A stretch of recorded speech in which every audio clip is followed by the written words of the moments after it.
June 2022. Hello there and welcome to our first edition of News Tonight here on UBC TV. First though, let's have a look at what's making headlines at this hour.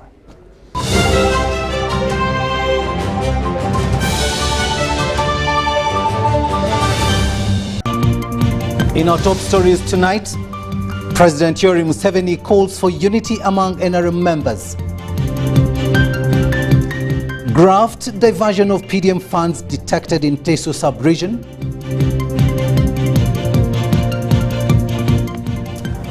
Former Masindi LC5 chairperson exposed in the 2.3 billion shillings land compensation fraud.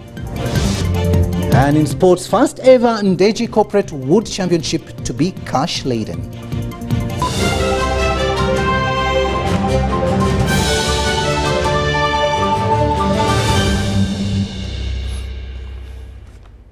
Hello there and welcome once again. On sign language, it is Elizabeth Nakakoni and I am Refugee Edward Kiijanangoma. We are coming to you live online and on air from Broadcast House here on Nile Avenue.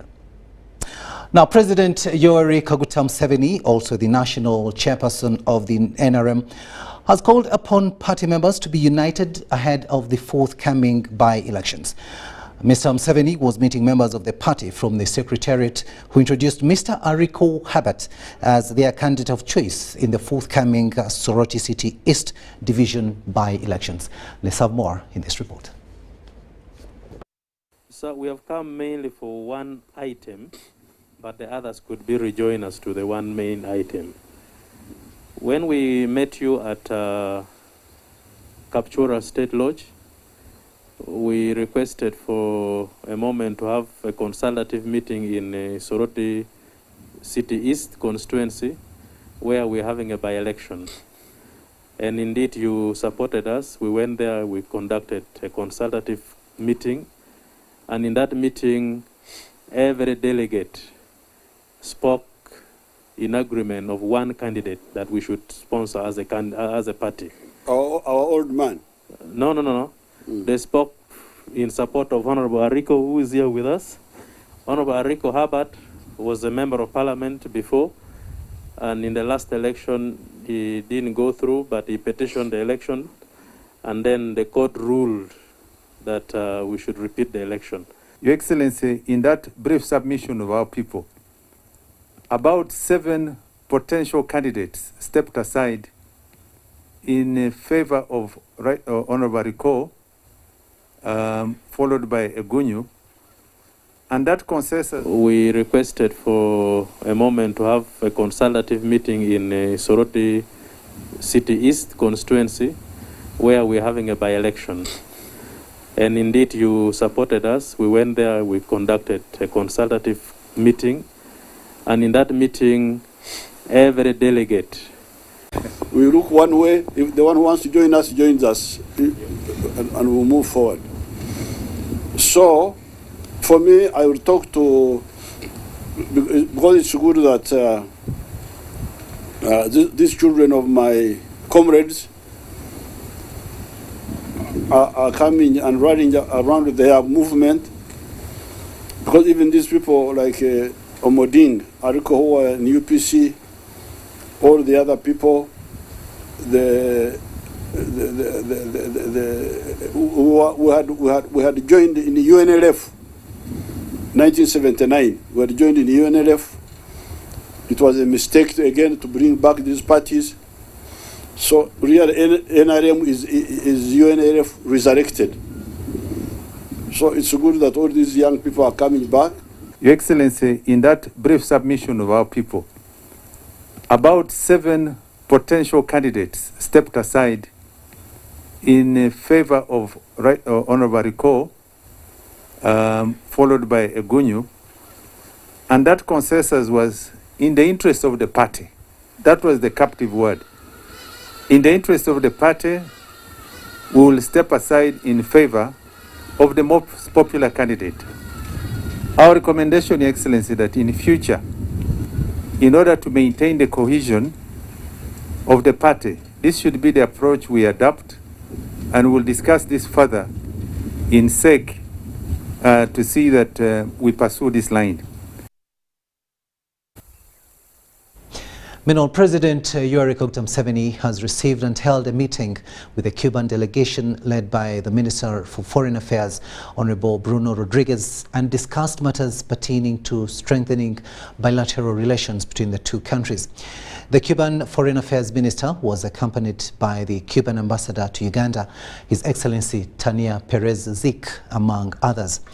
The meeting was also attended by the Minister of State for International Affairs, Honorable Henry Okello Oryem, at the President's country home in Ntungamo District. President Museveni expressed need in investment in areas of science, manufacturing and barter trade. He said Cuba can buy food products like maize, powdered milk and beans from Ugandan farmers in exchange for Cuban products such as pharmaceuticals. The Cuban Foreign Affairs Minister expressed Cuba's gratitude to President Museveni over African relations with Cuba through the African Union Solidarity.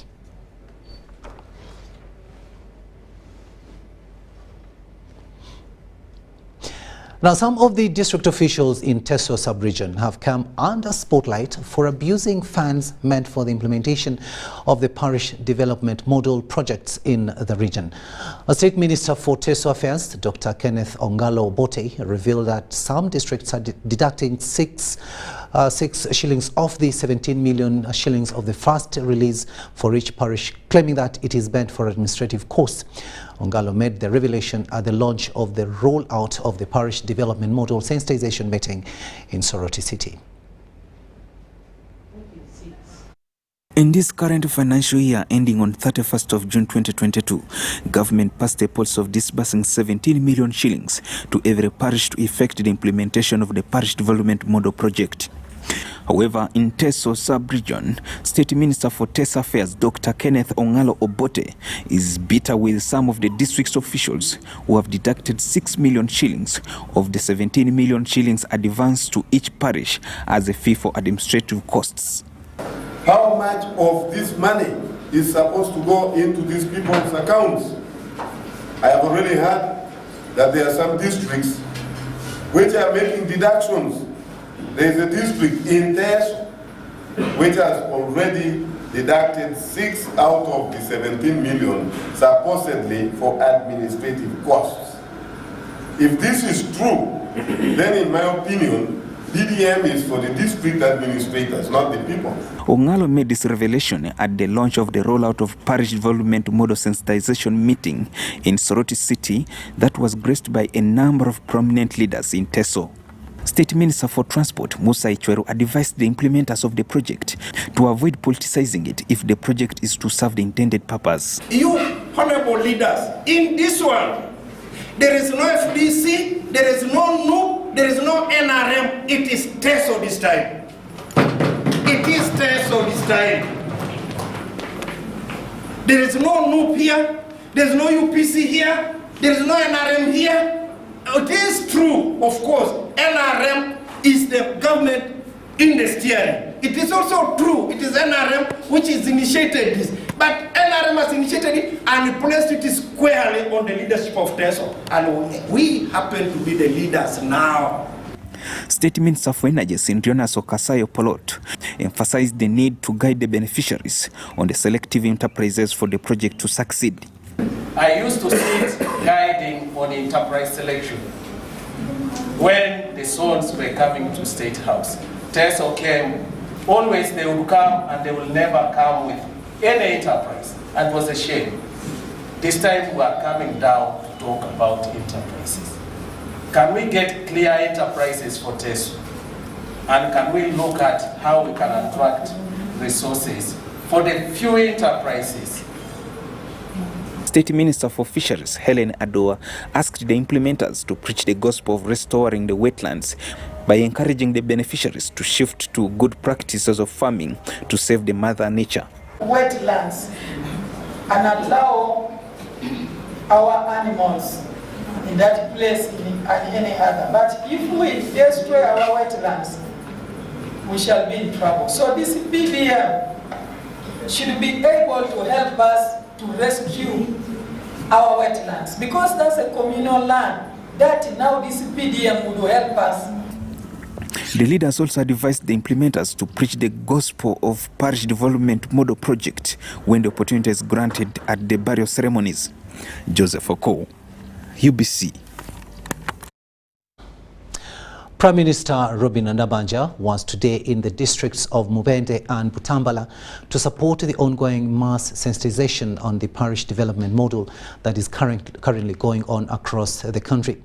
While in Mubende, the Prime Minister addressed a huge crowd at the district headquarters. She particularly hailed the President and the NRM Central Executive Committee for initiating this program. We have more in this report. The Prime Minister was given the status report of the PDM in Mubende district by the Chief Administrative Officer. Employed 102 data collectors. They are collecting the information. Sensitization of all leaders right away from the villages has been done up to the municipal level, and we are going on. The ongoing is data collection has not been completed, and sensitization is ongoing. A number of issues that may affect the implementation of the PDM were brought to her attention. This included land conflicts, arbitrary arrests of people, and pollution of the environment from the plywood manufacturing factory. Enguudo ezikyayagala okutereeza abantu b'ekiruma naddala aba gold, abantu be baasiba ab'ebutoloogo, byonna district y'e Kasambya, factory ya plywood eri mukutta abantu n'omukka n'ebirala byonna bitutte butereevu. Sijja kubiddamu kati naye kampita olukiiko lw'abakulembeze bammwe aba district bonna bajje tutereeze n'aba LCC bonna tugende tutereeze tutule twetegereze ebikyabulamu. Responding to concerns about rising fuel and commodity prices, the Prime Minister said this was not a Ugandan problem but an international issue. Kakati tugenda kubaweereza miliyoni tuli fenna akakadde kamu waliwo ababadde bagamba nti akakadde kamu sente ntono nnyo. Kakati oyo aba mugagga oyo agende mu myoga agende microfinance support center. She expressed that Uganda will soon start producing oil and gas to sort out concerns about the ever-rising fuel prices as a gesture of appreciation and to boost their circle. The Prime Minister gave Mubende Municipality Boda Circle 10 million shillings. Emiliyoni n'abe ya sente ozaayo emitwalo 6 timusobola zisasula ezo. Kakati tibabalimbako nti abaavu bo tibaliimu. Tuli fenna abaavu kyekigendererwa kyaki kya gavumenti eno okulaba nga n'abaavu bakola ki. The Minister for Lands, Judith Nawakoba, said people in the Greater Mubende area have been duly sensitized and ready to implement the PDM. Era babasomesezza ennyingo zonna empagi okwesigamizibwa parish development model. Suubira nti buli mukulembeze ali wano olwaleero ogenda kuddayo eka ng'onnyonnyese bulungi enkola eno. The Prime Minister was accompanied by the State Minister of Health, Margaret Muhanga, Deputy Attorney General Jackson Kafuzi, and Members of Parliament, Shaidat Nasaku. UBC News. Let's go to Masindi now, where former LC5 chairperson of Masindi district, Peter Amara, has been exposed by the Committee on Commissions, Statutory Authorities and State Enterprises, COSASE, over a 2.3 billion shillings land fraud scheme. Now, according to the committee, Amara transported one of the ghost claimants, one Natalie Namuli, from Kagadi to Kampala and made her sign several documents without any explanation. Shamim Naiga reports. The 2.3 billion said to have been paid to Natalie Namuli as a claimant is part of the controversial 10.6 billion supplementary budget that the Ministry of Lands, Housing and Urban Development requested in the financial year 2020-2021 to pay land claimants in the sub-regions of Buganda and Bunyoro. In this compensation process, Natalie Namuli was represented by Counsel Kylie Lubega and Richard Buzibira through their law firm Lubega and Buzibira and co-advocates, who, according to the committee, discovered to have made a lot of forgery and fraud, costing government 2.3 billion. Is that what you're saying? Mr. Chairman, I signed the 3 checks as per the statement. Yes, as per the statement. But you recall that when you were here, you told us you signed 1 check. Are you saying now because you have new facts, you actually discover you signed 3 checks? Mr. Chairman, like I told you, I could not recollect very well because I did not handle the file. So when I got a copy of the statement, I could confirm that yes, I signed 3 checks for my colleague to withdraw the 1.5 billion. The committee also interrogated former LC5 chairperson for Masindi District, Peter Amara, who, according to the findings of the committee, transported Natalie Namuli from Kagadi to Kampala and made her sign several documents without explaining to her why. They said Amara did not even handle any penny or take of the money. But now you can even see the confusion. You even find that the money was got by council, the money was paid to Warren, and that's all. According to Amara, his role in this whole process was to connect Namuli to Lubega and Buzibira law firm.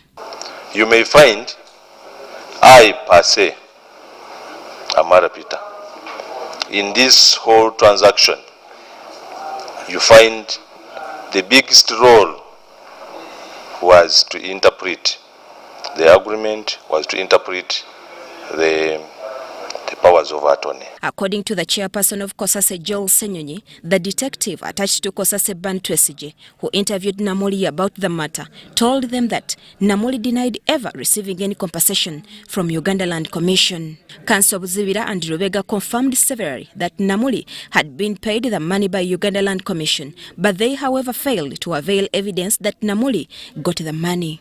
Money because she received it in my presence. I want to be on record on that. She received it in my presence. Cash. Whenever you are doing some transaction, is he in the know of whatever you are doing? Because according to Rebecca, the money went to Natalia, not to Warren. Sadly, is that your usual system of paying clients in cash? Either it is 1 billion, 800, you don't pay in cash, I mean by check? So in this transaction, Mr. Chairman and honorable members, we only did a lawyer's job. Shamim Naiga and Gloria Gutabenji, Parliament. Minister for Presidency Millie Babidie Babalanda has cautioned leaders who intend to misuse the parish development model funds, saying that tougher actions await the culprits. Babalanda said this during a parish development model training session, which was also attended by leaders from Kampala Central, among others. Deborah Namamonde reports.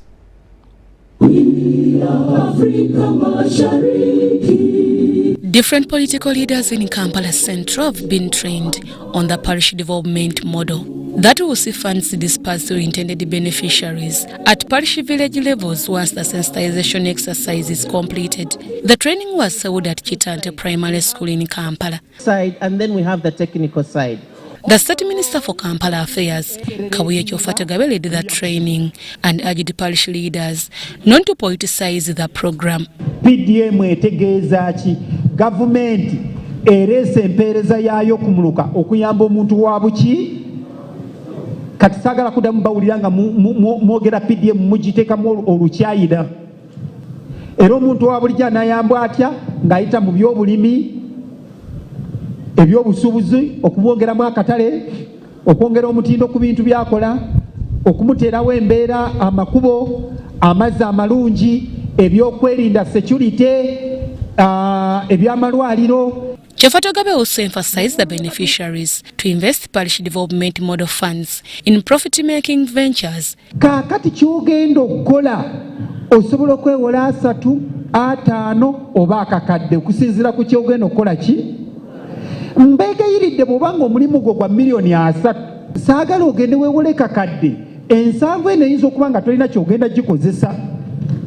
Ate sente zino si za kwewola kusasula looni, si za kwewola kugula simu, si za kwewola kuwa girlfriend, za kuteeka mu business osobole okutumbula ennyingi zaayo. The training was officiated by the Minister for Presidency, Millie Babidie Babalanda, who cautioned the parish leaders not to be manipulated by corrupt government officials. Not to be tempted. I warned the leaders not to be tempted. And also I emphasized on the issue of kickbacks, because recently during the program of Emyoga, our people who were briefed that the leaders, the technical team, were given the so-called kickbacks. This time round, we shall not tolerate such nonsenses. I urge you to my people, the Kampalians, not to be tempted to do such evil things in this program. The Executive Director, Kampala Capital Store Authority, Dorothy Chisaka, called upon people of Kampala Central to distance themselves from those whose intention is to misinform them about the program. Every division has a working group, a technical working group, that is led by a town clerk in the division. Now, the Parish Development Committee have to give us feedback if this person is not working well, and we change them, because what we are looking for are results, we are looking for effectiveness, and we have to monitor what is going on the ground so that we get good results. So if they are not working well, then we should remove them. The training was attended by Godfrey Chiwanda Subi, Chairman, NRM Central Executive Committee, and the Mayor Kampala Central Salimu Uhuru, Deborah Namamonde. Nantongo Rebecca, UBC News. And we'll remain with the parish development model momentarily. And now let's cross to Arua, where Arua district officials managing the parish development model have been tasked to explain the disbursement of the PDM funds before the closure of the financial year 2021-2022 due on July 1st, 2022. Political leaders hailing from the West Nile region who converged at Arua City Council Hall, cross-examining the officials managing the PDM funds, had a field day with officials making uncoordinated statements but identified irregularities in the whole process. Our reporter Haruna Mtesasira is in Arua and filed this report. Drama ensued at the launch of the parish development model in Arua City after some members accused the district and Arua City leaders of crafting irregularities in the on-set implementation of the government-led parish development model geared at improving household income. Arua State Clerk was cross-examined by the State Minister for Investment and Privatization, Honorable Evelyn Anite, to explain why parishes received money without required signatories. How many circles did you eventually disperse the money to? How did you arrive at that decision? I want to report to this meeting that out of the 54 circle groups, 33 circle groups have already been disbursed 17 million shillings. I've gone back now to organize groups so that they come and form the circle groups. Then they make signatories to begin drawing that money. It is in safe custody in a government bank. Government budgeted 17 million shillings per parish in 2021-2022 financial year and 100 million shillings per parish in the next financial year. It is now self-involving the public. The public is fully involved, right from the village to the parish, in selecting the projects that they want to undertake. Ministers from West Nile sub-region insisted that parishes received parish development model funds without a formal guideline. This number of our population in West Nile who are below the poverty line to get access to money. The people must be sensitized, mobilized around the enterprises that have been recommended for poverty alleviation. They need to have certificates of registration from the district commercial officer, and this certificate of registration, the registration is free. It was discovered that out of the 54 parishes in Arua City, only 33 received the funds even before the formation of the parish development committees and complying to circle registration and sensitization exercise. And yet, if we were given enough time to form the groups properly, sensitize them properly, and have the money sent to them later. In 2021-2022 financial year, Arua City received 564,939,000, while Arua District got 268,185,199 shillings. Arua State Town Clerk was chased out of the meeting and ordered to bring the right documents of all the 54 parishes as inquiries are ongoing. Haruna Mtesasira, UBC. News just in from Ntungamo is that the First Lady and Minister for Education and Sports, Janet Kataha Museveni, has implored local government leaders at all levels in Ntungamo district to ensure that the parish development model program is effectively implemented so that Ntungamo becomes a model district. She was officiating the rollout of the parish development model sensitization meeting for different categories of leaders in Ntungamo district.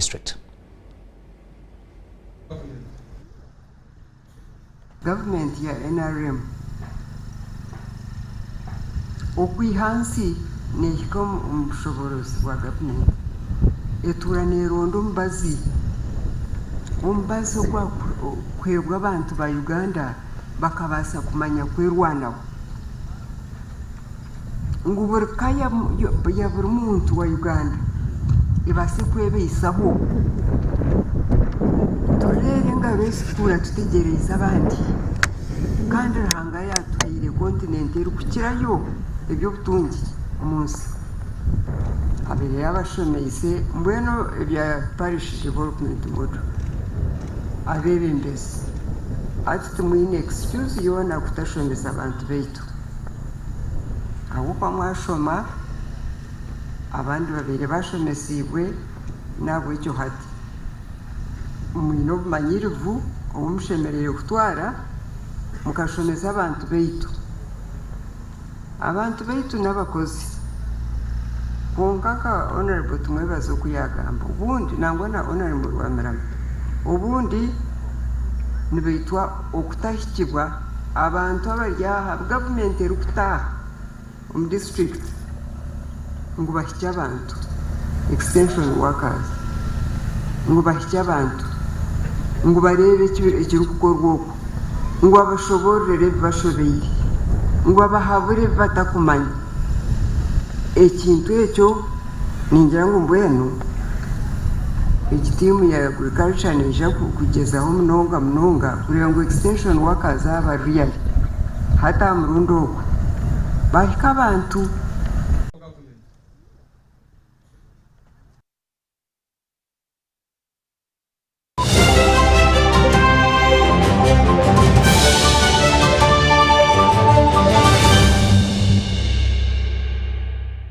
The Tales of Kasozi, brought to you by Uganda Communications Commission.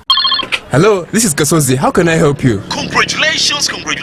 Oh, one good day. Good day? But I haven't entered any competition. Owadechi, since you use your phone every day, we have randomly selected you as one of our loyal customers, and you have won a brand new pickup. Hey, so how do I get this pickup? The pickup is in Namave. All we have to do is quickly bring it to you. You know, we are delivering many of them. So, just send us 100k for fuel via mobile money and we'll bring it to you. But Chief, I'm in no hurry to receive it. Namambe is just here. Keep it at your warehouse, give me directions and I will get time to pick it up. Vaonawe, if you don't have money, just say. Tonfera, never send money to strangers. Winners of competitions are contacted through official channels and are never asked to pay for anything. Stay tuned for what Kasozi does next. Tonfera, refrain from unnecessary engagements with strangers over the phone. This message is powered by UCC, MTN, Airtel, Bank of Uganda and NPSP Association.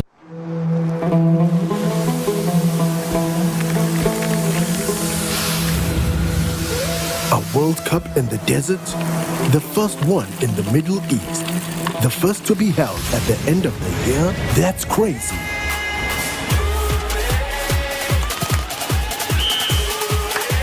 Get ready for spectacular moves, high-flying saves, unbelievable goals,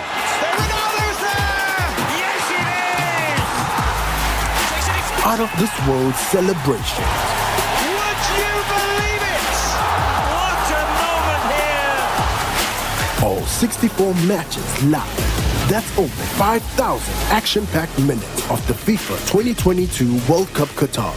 Now that's crazy. Catch all the action only on SuperSport, your world of champions. On Go TV. Love it. Get connected today with the My Airtel 4G smartphone and enjoy free data for 1 whole year worth 86,500 Uganda shillings. That's free 2 GB for the first month and free 1 GB for the next 11 months at only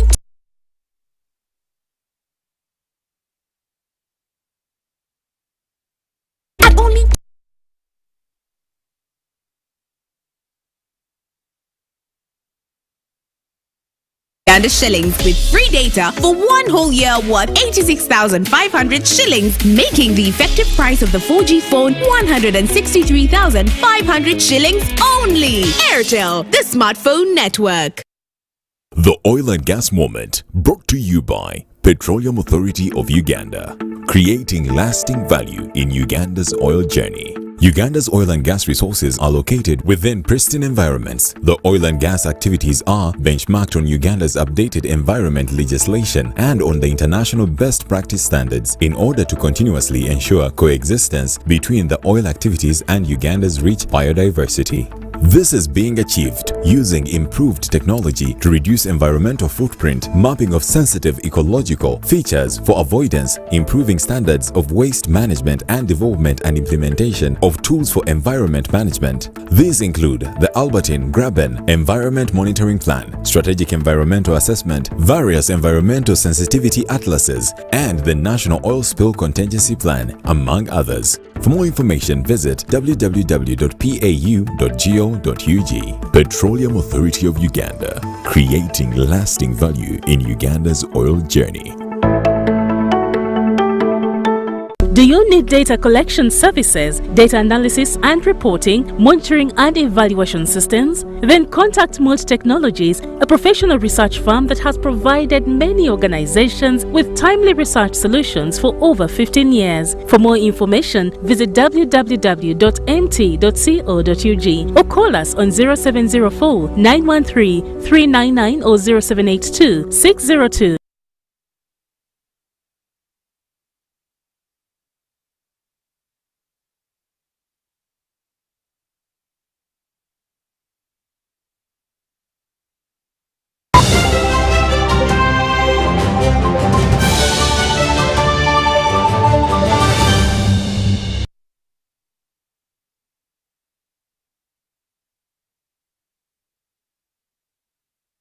Welcome back from that break, and this is News Tonight here on UBC TV. A warm welcome to those of you just joining us on sign language. It is Elizabeth Nakakoni and I am Rukidi Edward Kiijanangoma. Now, government has been urged to fully utilize the Salary Review Commission to enhance the salaries of its workers as the only solution to resolve the raging industrial action of its employees. The call was made by Rukunjiri district leaders who were attending the Parish Development Model Sensitization meeting convened by Security Minister Jim Muhwezi. It has now been a fortnight ever since Security Minister, retired Major General Jim Muhwezi, pitched camp in his home district of Rukungiri to mobilize and spread the gospel of Parish Development Model aimed at improving household incomes. The Tuesday PDM meeting by the minister was held in Buambara, sub-county Rukungiri district. The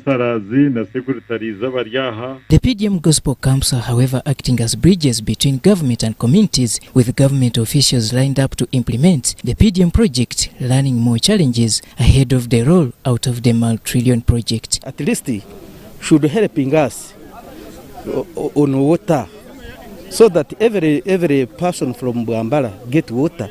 As usual, the minister is supported by district leadership.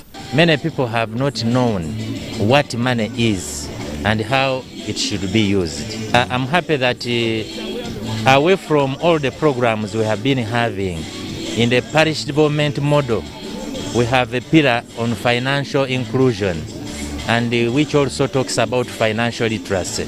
Now, until one understands what money is and how to use money, you cannot build wealth, you cannot build capital. The minister's message, however, cuts across. UDB has money for the businessmen, so it has a multiplier effect.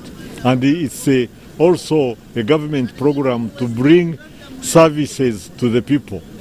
In the infrastructure, in the social services, it's an all-round development program of government based at the parish. He, however, continued rallying communities to embrace teamwork regardless of their political and religious inclinations. We are just looking for those who need to join the money economy, to start producing, to sell, whatever party they come from. And therefore I was saying, really, if the government is doing all this in Bwambara, has brought the tarmac road, is bringing the industrial park here, the health centers, what is there to oppose NRM? The issue of arts striking teachers could not skip the meeting. Even when the teachers are willing to go and teach, and runners are willing to go to school, some head teachers are adamantly closing the school, and they are chasing away the runners and the teachers. So I'm calling upon all those teachers who are behaving like that. If you don't want to open our schools, hand over the keys to the DO. Government has come from very far. We used to collect only 5 billion as revenue to do everything in the country. Now we are collecting more than 20 trillion. So as money increases, we shall pay salaries of all the workers of government. Therefore, the arts teachers should not be envious that we have paid the scientists. The minister will be the following day heading to Rukungiri ahead of the district program launch on Thursday this week. Robert Onyango, UBC News. Let's go to Apache now, where teachers in Apache municipality have resumed teaching for candidate classes. Now, this development was reached on Thursday last week after the municipal authority engaged with the education stakeholders. The head teachers who talked to UBC said the agreement is majorly to take care of the innocent candidates whose exams are around the corner. Eddie Olua now reports from Apache. It is 2 weeks now since teachers of humanities under Uganda National Teachers Union laid down their tools against discriminated salary increments. In Apache municipality, the authorities had an engagement with the aid teachers and education stakeholders to resume teaching, especially for candidate classes whose final exams are around the corner. Today, we visited some schools to find out whether learning was going on. At Atopi Primary School in Apache municipality, we found learning ongoing. 46 pupils had turned up for SST lesson by midday.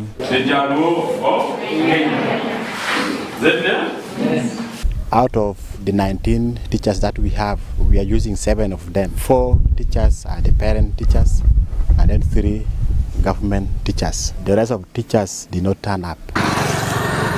Meters away from Apache town is Apache Primary School. Dixon Okabo, the aid teacher, says much as there is an industrial action, but the children who come to school are attended to. You will not say what there was strike in the place and then questions should be said not in a tough manner. Questions will be said in the way they used to set. Much as there is some partial learning taking place in some schools, at Atopi Annex the school was empty but the office was open. 10 minutes later, the aid teacher appeared with another teacher. He says after engagement with authorities, some teachers accepted to resume teaching, but no pupil has ever set foot to school. Since Friday up to now, they report on their normal duty, but learners are nowhere to be seen. The 8 teachers who said they are committed to UNATO's position expressed concern for pupils' fate and lashed at parents who have withheld children at home, especially candidates. Planting, even weeding crops, so up to now. That's when you can even not see even any child. When you come here, there is no any child who is responding, then what do we expect us to do? They are not even willing. They are even supporting the teachers. They are even with the teachers. They are rallying with the teachers. They want even the government to do something for the teachers. If you are diligent in paying a member of parliament, if you are diligent in making sure that there has never been a month when State House has said we don't have water or power because government has not paid the bill, then why do you think a teacher who is taking care of my child should not be paid? I think this is a matter that we as leaders must really address with a lot of seriousness. On 14th June 2022, UNATO announced a sit-down strike for all teachers of humanities in government schools until the salaries are enhanced. Although Premier Robin Nabanja yesterday urged teachers to return to school for the sake of innocent pupils as government plans to increase their salaries as soon as resources allow. She also threatened that by 30th June, the chief administrative officers will begin deleting striking teachers from the government payroll. Correct. Very good.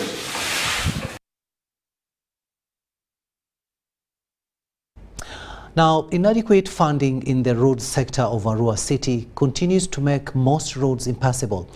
Many of the roads lack culverts for proper drainage, leading to formation of huge gullies in the city. According to officials of Arua City, lack of road equipment prompts them to borrow expensively from other sources, with Arua District refusing to share the available equipment with the city, despite Ayivu Division being part of the beneficiary of the equipment when it was under the district.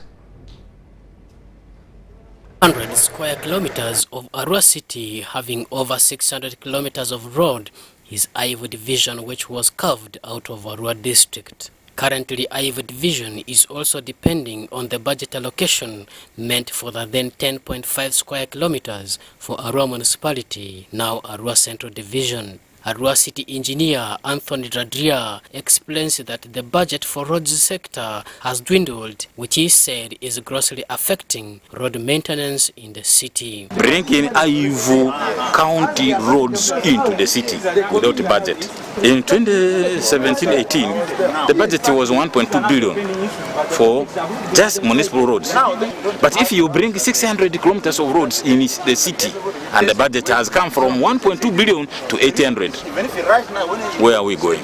Most of the roads in the city are earth roads that Engineer Dradia says is vulnerable to soil erosion during the rainy seasons, a reason many of the culverts are being blocked. Roads in the urban center, the problem is drains. No one wants storm water to go into their plot. And some of our roads, most of them actually are earth roads. In a move to see value for money from the central government with the road fund, Arua Central Division legislator Jackson Atima and area councillors were concerned with many impassable roads in the city, while other areas are being connected with wooden bridges. He feels that intervention by the line ministries in addressing issues of lack of equipment and human resource in Arua City's roads sector would reduce some of the burden. We are hiring road equipments expensively when Arua District has equipments lying there idle. And now Arua District received those equipments, Ayivu being inclusive in the work program. So the ministry needs to do something as soon as possible. Before acquiring a city status, the then Arua Municipality had a budget of 1.2 billion shillings for roads sector in its last financial year to cover 200-kilometer roads. As of now, the trend has changed. The budget has dwindled to 800 million shillings from last financial year after the formation of the city that covers 411 square kilometers with over 800 kilometers of road. Joseph Wadama, UBC News in Arua City. 16 minutes to 9 in the studios of UBC TV. We'll take yet another short break, but we'll return with business news. Stay with us.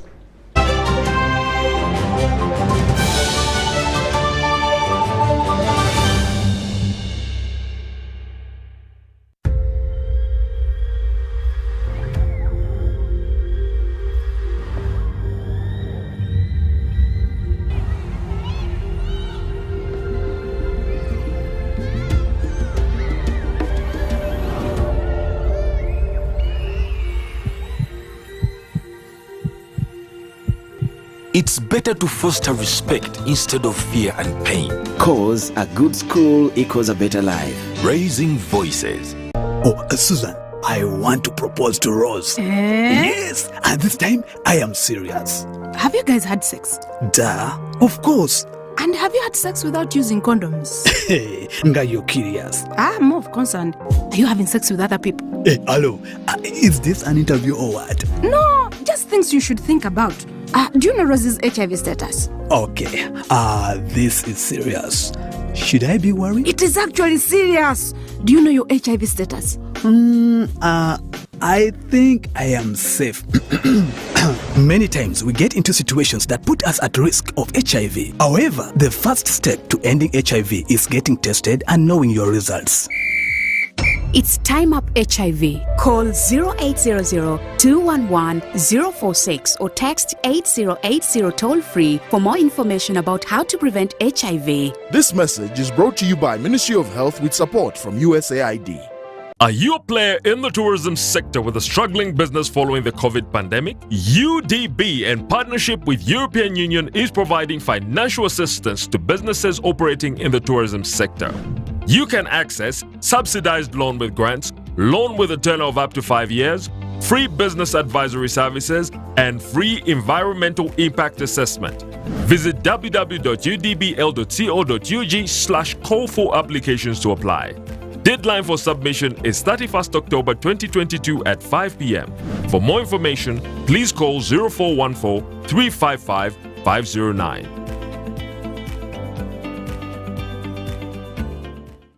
Yellow fever is a serious disease that is caused by the yellow fever virus from monkeys. The virus is transmitted to humans by a bite of an infected Aedes mosquito. The yellow in the name refers to the yellowing of the body, mainly the eyes, mouth, and the palms. Other signs and symptoms like rapid onset of fever, headache, general body weakness, loss of appetite, vomiting, usually appear in the first 3 to 6 days of being bitten by an infected mosquito. Remove potential mosquito breeding sites such as stagnant water and bushes around your home, and sleep under an insecticide-treated net every night to avoid being bitten by mosquitoes. Parents, take all children aged 9 months to the nearest health facility for vaccination. During the same visit, the child will also receive measles and rubella vaccine. Adults can as well get lifelong vaccination against yellow fever. Notify the health worker about any suspected yellow fever case at the nearest health facility. Please note, yellow fever is not transmitted from person to person by contact. For more information, call the Ministry of Health toll-free line. This message is from the Ministry of Health with support from World Health Organization and UNICEF. Amabara gange ninyo kawaga Pamela amananu gali banzara masindi baitu nyikara kagoma maganjo so nkabandao nyikaliye ninkore byange at home yara a landline number calling ya MTN. So nyakwasire nkajya kolona gamanze Zahara Toto, I'm calling you from MTN. Ohangwire motoka. I just said kali, not believing asikiriza nti dala kitufu. Yangambo singwire motoka bagyaga kwamba kuterere. So I'm so happy. Thank you MTN banange, it is real. Byamananu sibya fede. Southern Waka with MTN Mama Nyabo. Simply deposit 20K or more on your mobile money for a chance to win 3 Toyota Succeeds and money to 2,000 lucky winners every week. We're giving away 24 cars and over 2 billion shillings of mobile money.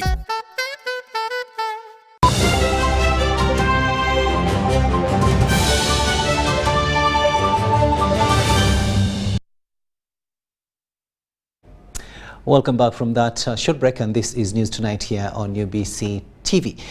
Let's have a look now at what's happening in the world of business. Minister for Energy and Mineral Development Ruth Nankabirwa has advised natives to prepare for jobs in the oil sector. She was opening the 3rd National Content Conference organized by the Petroleum Authority of Uganda here in Kampala. The meeting was held under the theme Creating Lasting Value Through Enhancing National Participation to Accelerate Uganda's Social-Economic Transformation. Minister for Energy and Mineral Development Ruth Nankabirwa says Ugandans will be given the first priority on job, but they must be qualified. About what I have seen, and I congratulate the Petroleum Authority of Uganda because they are the regulators, they are the overseers, making sure that national content is followed. Because it is by law, we are commanded by law to give Ugandans chance to take the opportunities that they have. The initial stages, big contracts are awarded to international companies majorly because we do not have companies here in Uganda prepared enough to take on those huge contracts. But now the next stages where we are seeing many more companies, Ugandan companies. Executive Director Petroleum Authority Ernest Rukundo says the gain from the oil and gas sector will be consolidated through national participation while safeguarding the environment. The sector in Uganda is continuing to grow.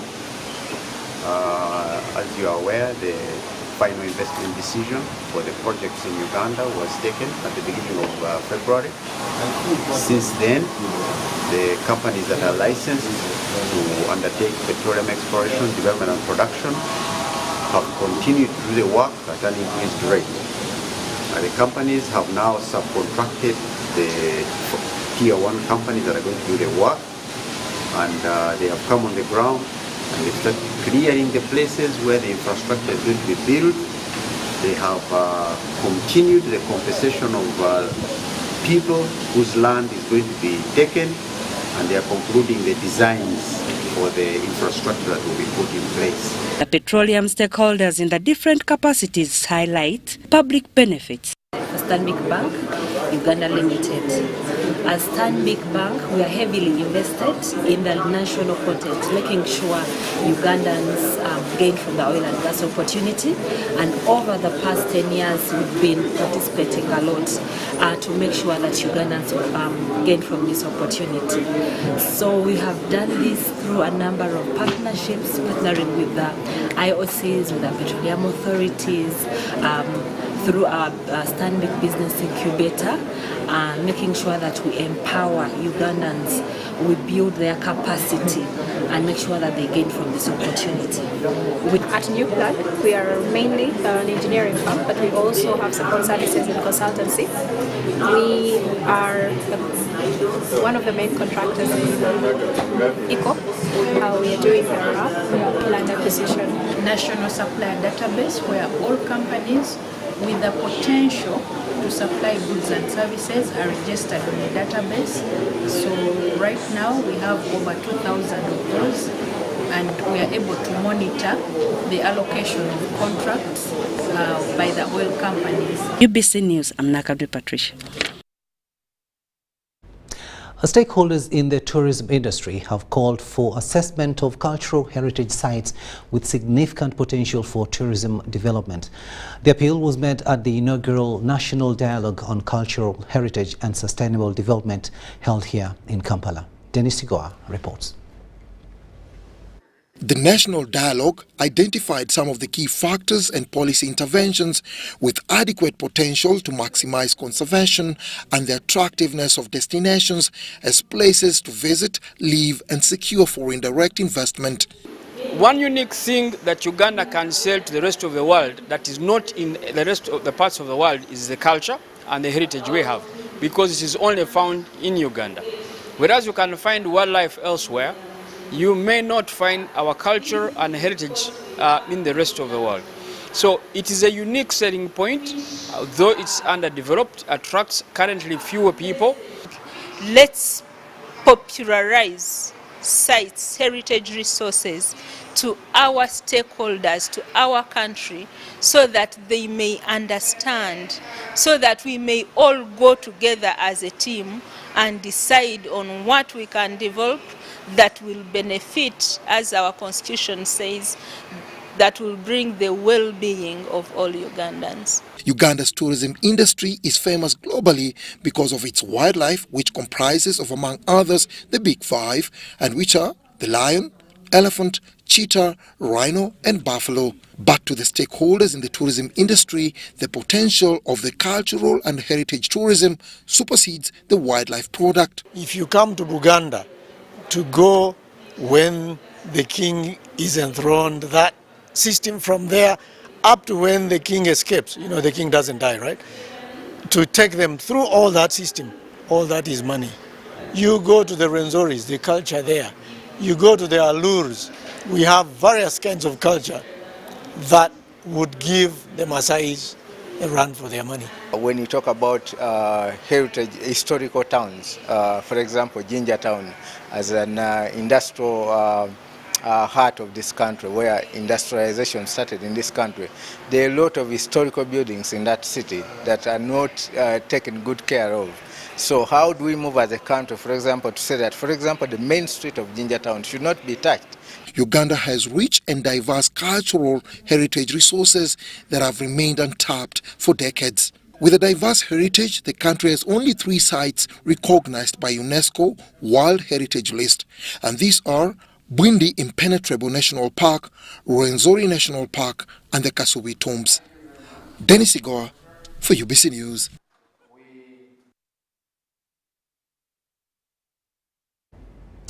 The government is considering holding discussions with refugee-generating countries to avoid factors that lead to displacement of people from their motherlands.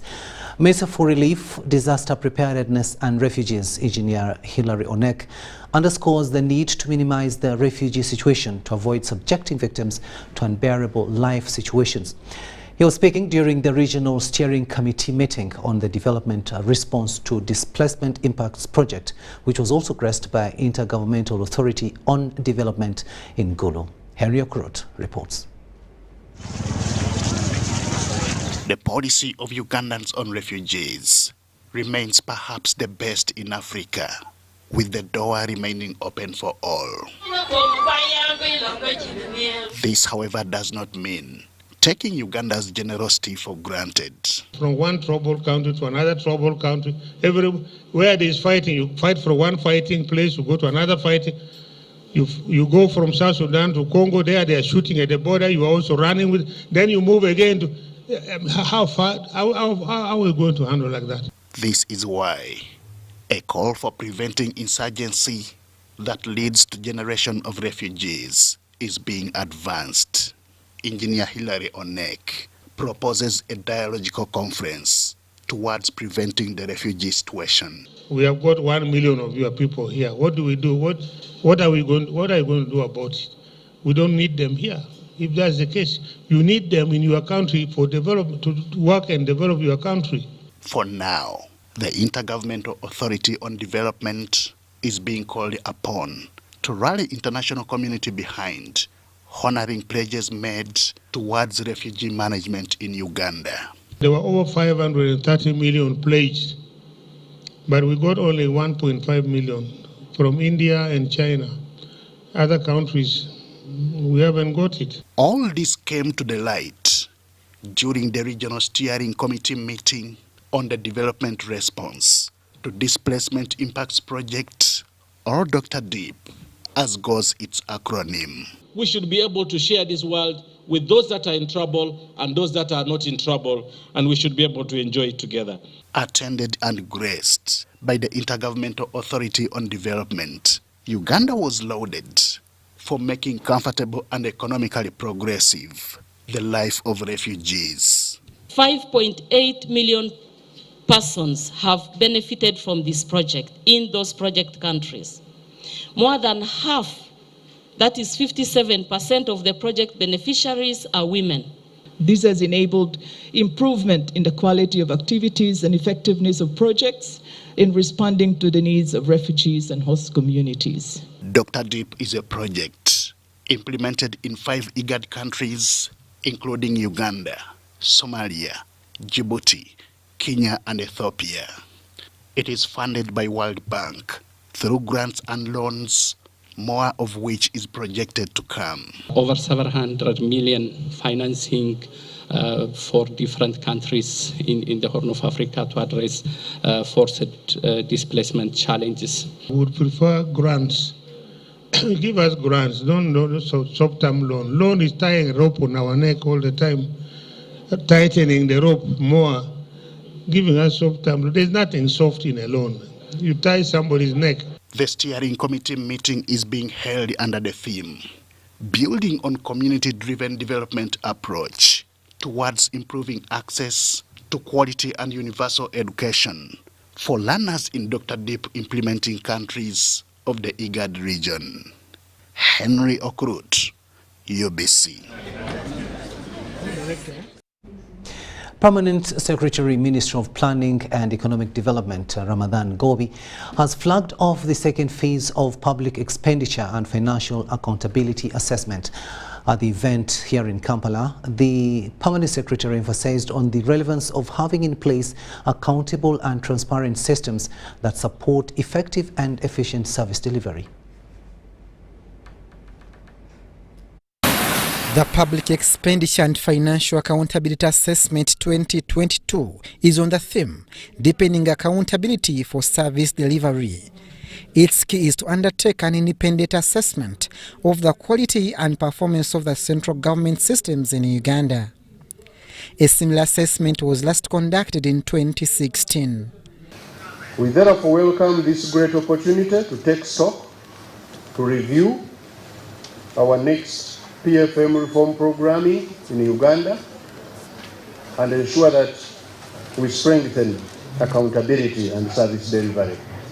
The importance of a public expenditure and financial accountability assessment in fostering accountability and service delivery is emphasized by the Permanent Secretary, Ministry of Finance. Overarching objective is improved service delivery. Because all accountability we are seeking for is to ensure that the money that we spend goes in form of good services. His sentiments are also re-echoed by participants from the civil society organizations and development partners. They urge that a prudent and robust system of public financial management facilitates the process of aligning accountability to results. The budget distorts the budget process.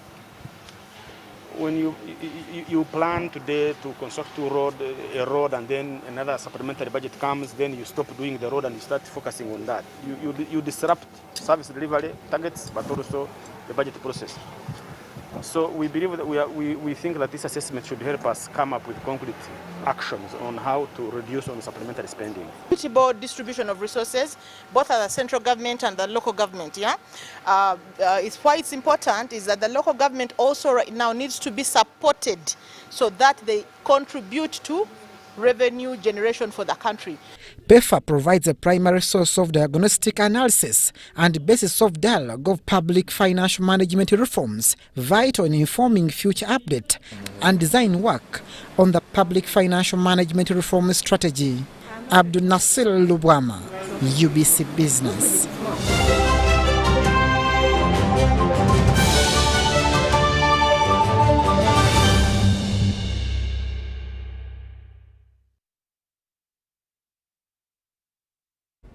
And finally, let's have a look at sports news and look at Woodball, where Makerere University Business School will, for 2 days from 2nd July 2022, host the first ever Ndeje Corporate Woodball Championship. The championship has been launched and organizers have confirmed 18 teams, including Eminence, Bank of Uganda, Ministry of Public Service, Zoe, St. Francis Junior School and Kenyatta University. The championship will be contested over both fairway and stroke mode, with participants ranging from juniors, seniors and corporates. The championship will attract cash prizes for both seniors and corporates, with the highest winner expected to bang 200,000 shillings.